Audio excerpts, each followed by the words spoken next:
기도하시면서 우리 주일 대예배 하나님 앞에 드리겠습니다.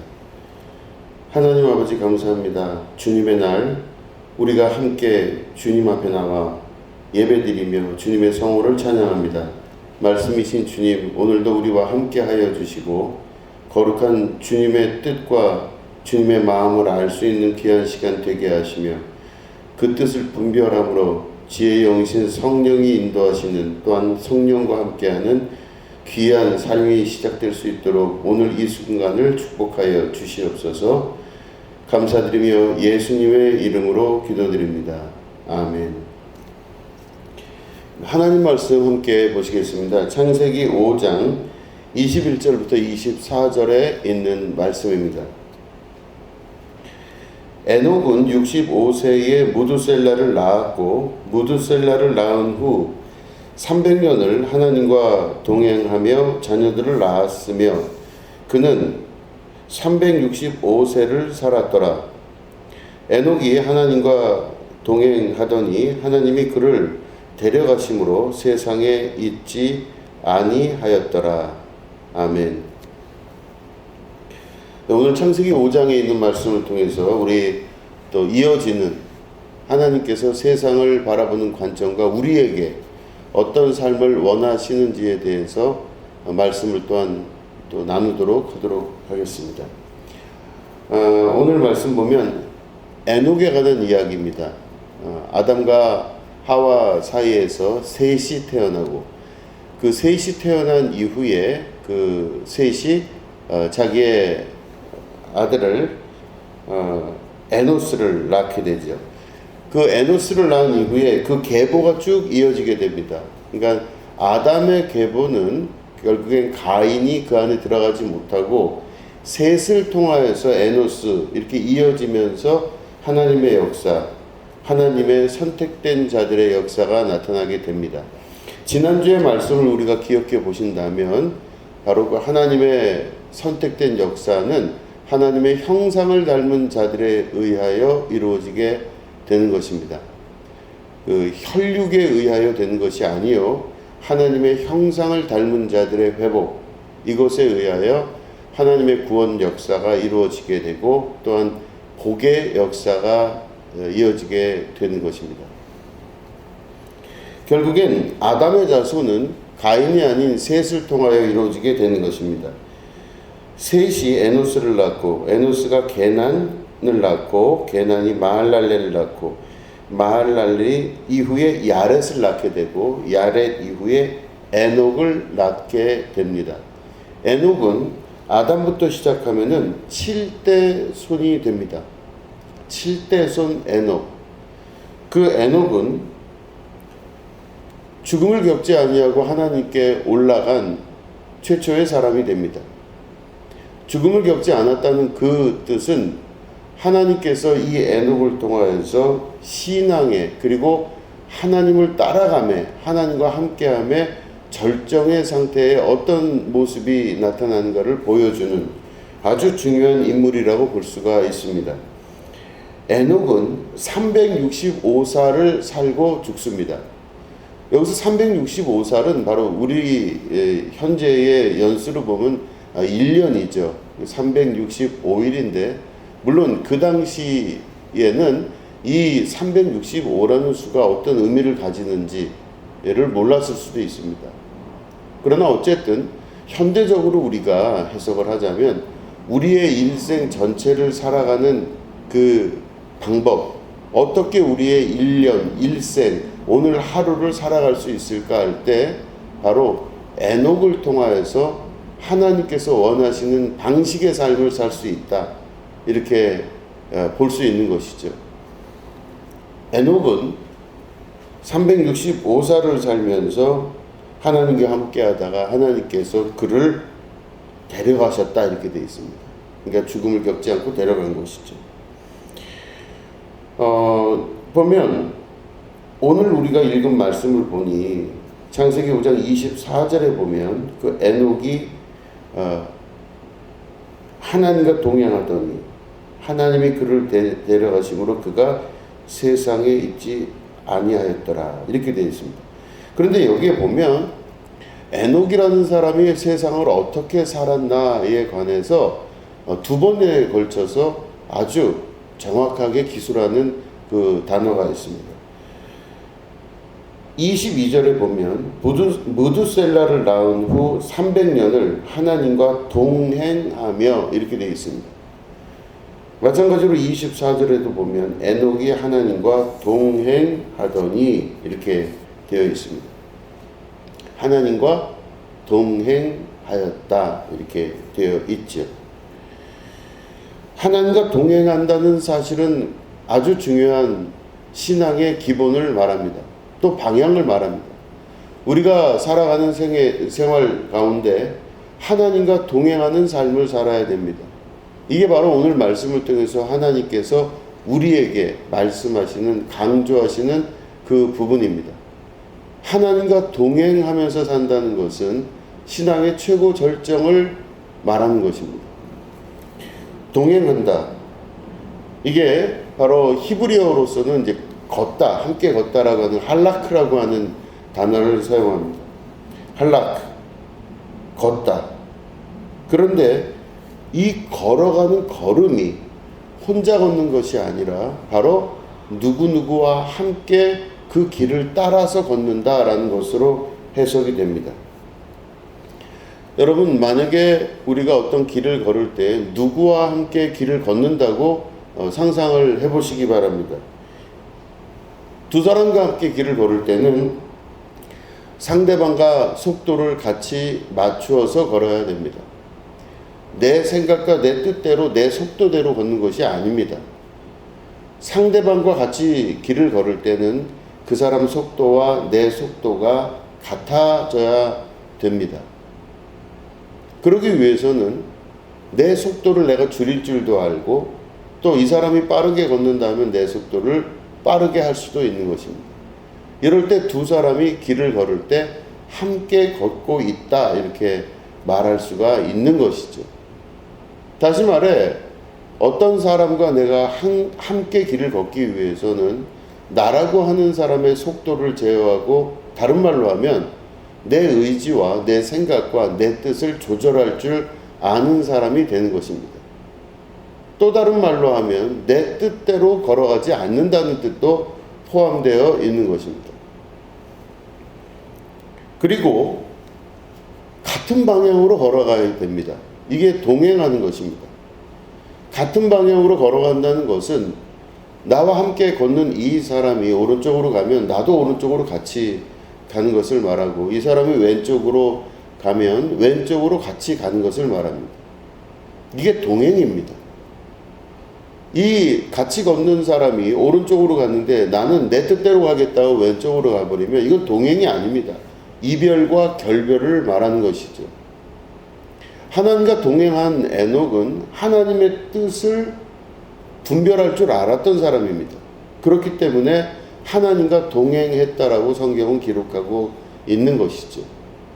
또 하나님과 그 속도를 맞출 수 있었던 것입니다. 하나님과 속도를 맞춘다고 하는 것은 곧 자기의 속도를 제어하고 자기 뜻대로 자기 마음대로 살지를 않았다는 뜻이 포함되어 있는 것입니다. 어떤 면에서 보면 내가 하고 싶은 대로 하지 아니하고 내가 원하는 대로 모든 일을 하지 않는 상태를 말하는 것입니다.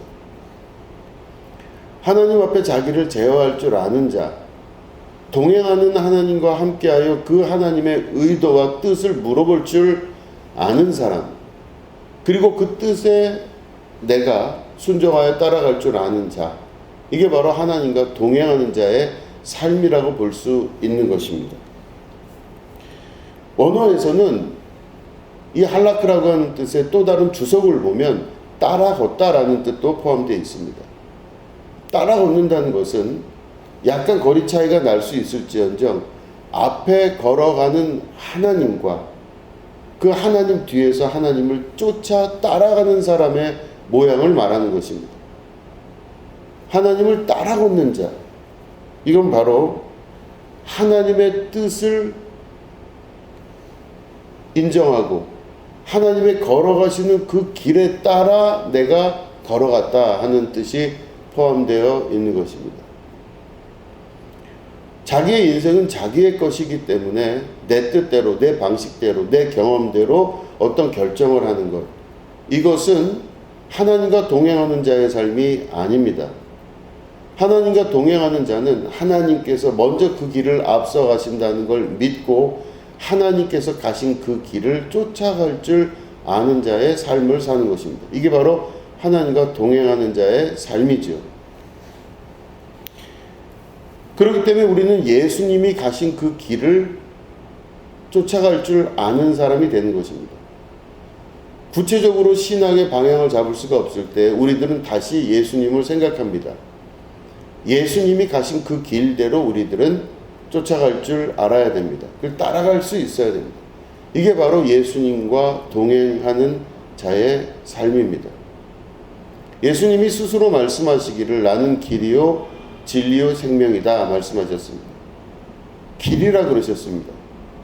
그 길이라고 하신 그 말씀의 뜻은 바로 하나님께서 우리 예수님을 보내주셔서 우리가 가야 될 그 길에 아주 중요한 표대가 되며 이정표가 되며 방향키가 된다는 것을 말하는 것입니다. 예수님 가신 그 길에 따라서 우리가 같이 그 길을 걸어가는 것입니다. 예수님의 말씀에 그 따라서 같이 걸으려면 어떻게 해야 되느냐? 그 방법은 예수님께서 말씀하시고 살아내셨던 것을 기억하고 그 말씀대로 살으려고 노력하는 것입니다. 이게 바로 예수님과 같이 따라가는 자 혹은 동행하는 자의 삶을 사는 것이죠. 에녹은 그렇게 살다가 하나님께서 그를 들어서 하늘로 올리셨습니다. 결국엔 에녹이 365살을 살면서 하늘로 승천했다는 이 말은 그의 육신의 존재를 인정하지 아니하시고 그를 영으로서 대우하셨다는 뜻도 포함되어 있습니다.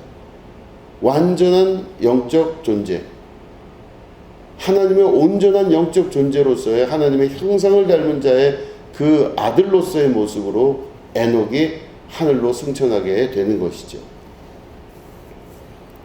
신앙생활은 바로 하나님의 형상을 닮은 자로서 우리 아버지의 먼저 가신 그 길을 쫓아갈 수 있고 하나님과 동행하는 자의 삶을 사는 것입니다. 그 오늘 말씀 보니 바로 두 번에 걸쳐서 바로 에녹이 하나님과 동행하였다고 강조하고 있습니다.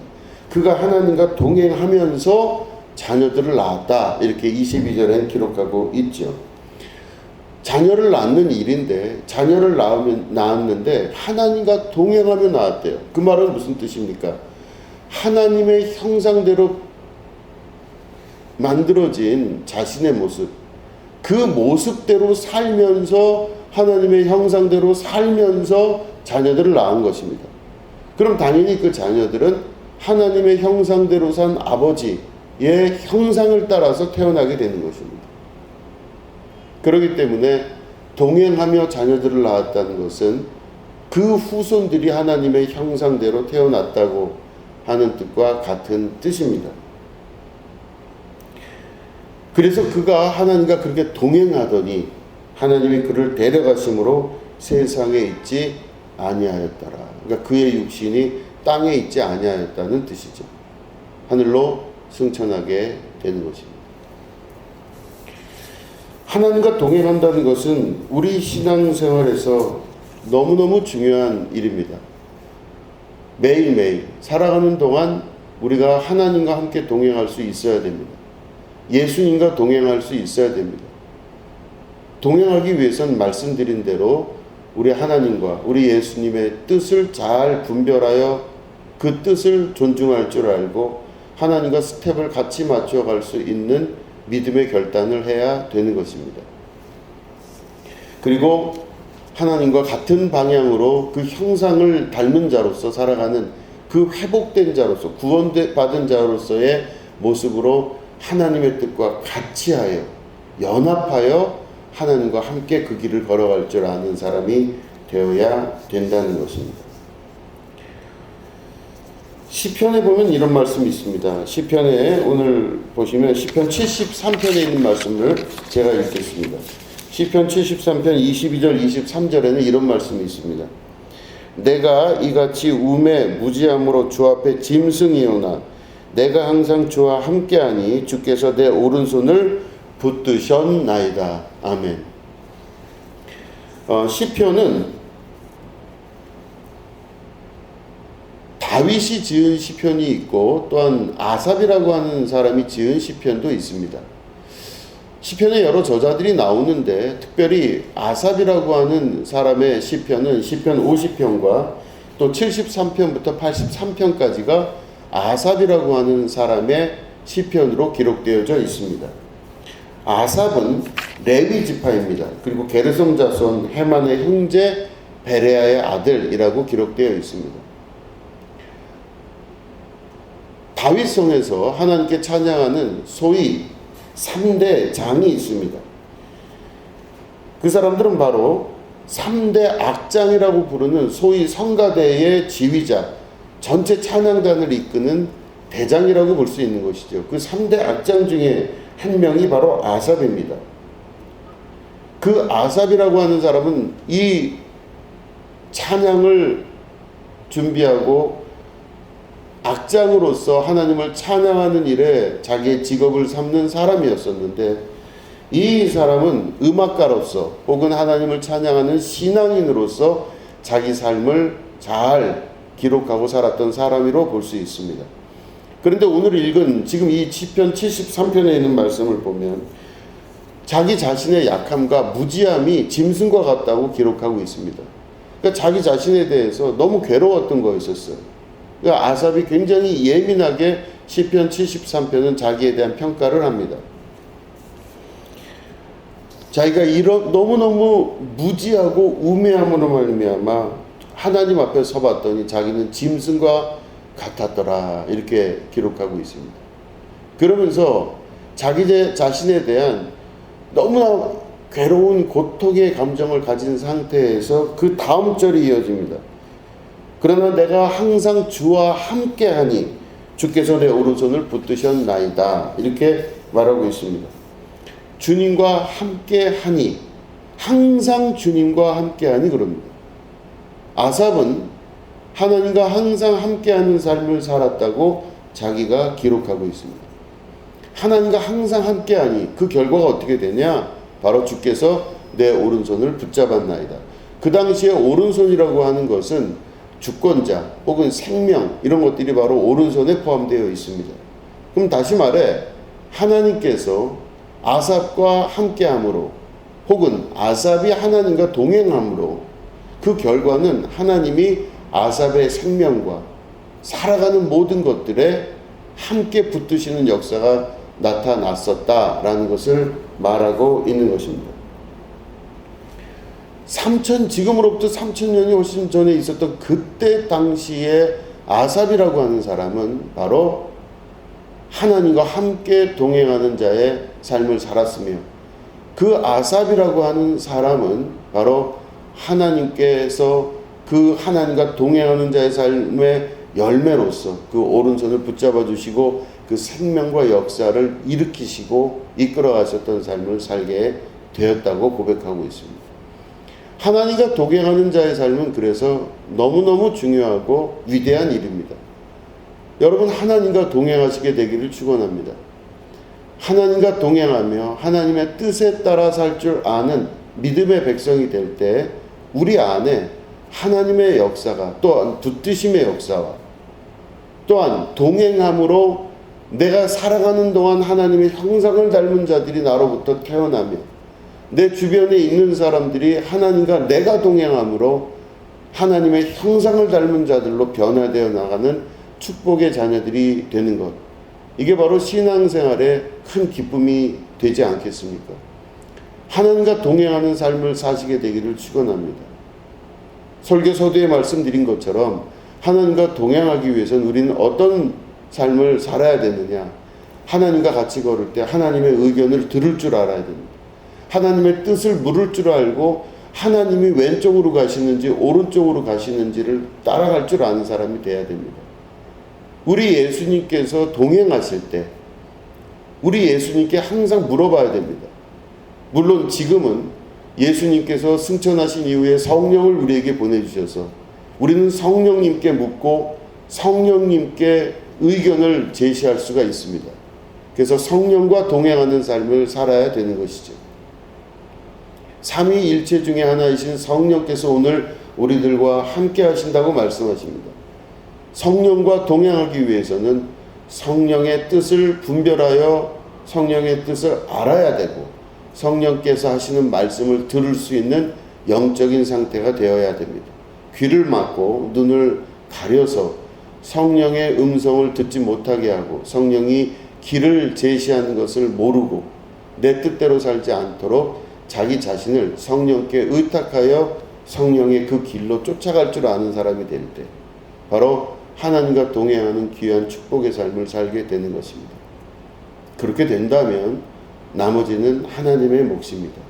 하나님께서 책임지시고 하나님께서 맡아주시고 하나님께서 이루어 주시는 것을 우리 삶 속에서 경험하게 되는 것이죠. 여러분들에게 이런 놀라운 축복과 은혜가 함께 하시게 되기를 축원합니다. 하나님이 여러분과 함께하는 동행하는 축복의 삶을 통하여 여러분들의 모든 삶의 역사가 축복의 역사 가운데로 살아갈 수 있도록 그렇게 될 수 있도록 여러분들이 함께 주님 앞에 결단하여 동행하는 축복의 삶이 되기를 주님의 이름으로 축원합니다. 기도하겠습니다. 하나님 아버지 감사합니다. 주님의 거룩한 나라, 주님의 거룩한 동행함이 있게 하여 주시옵소서. 우리가 주님의 형상으로 빚은 바 된 사람들인데 하나님께서 우리와 함께 하셔서 주님의 음성을 듣게 하시고 주님의 뜻을 분별할 줄 알게 하시고 우리 주께서 걸어가신 그 길을 쫓아 따라갈 줄 아는 자 되게 하셔서 주님과 동행하는 에녹과 같은 또한 야삽과 같은 기쁨의 자녀 되게 하여 주시옵소서. 지금은 우리 구주 예수 그리스도의 은혜와 하나님 아버지의 지극하고 무궁하신 사랑과 성령님의 감화감동 축복 교통 역사하심이 오늘 예배 가운데 함께하는 주님의 거룩한 백성들 위에 지금부터 영원히 함께하옵시기를 간절히 축원하옵나이다. 아멘.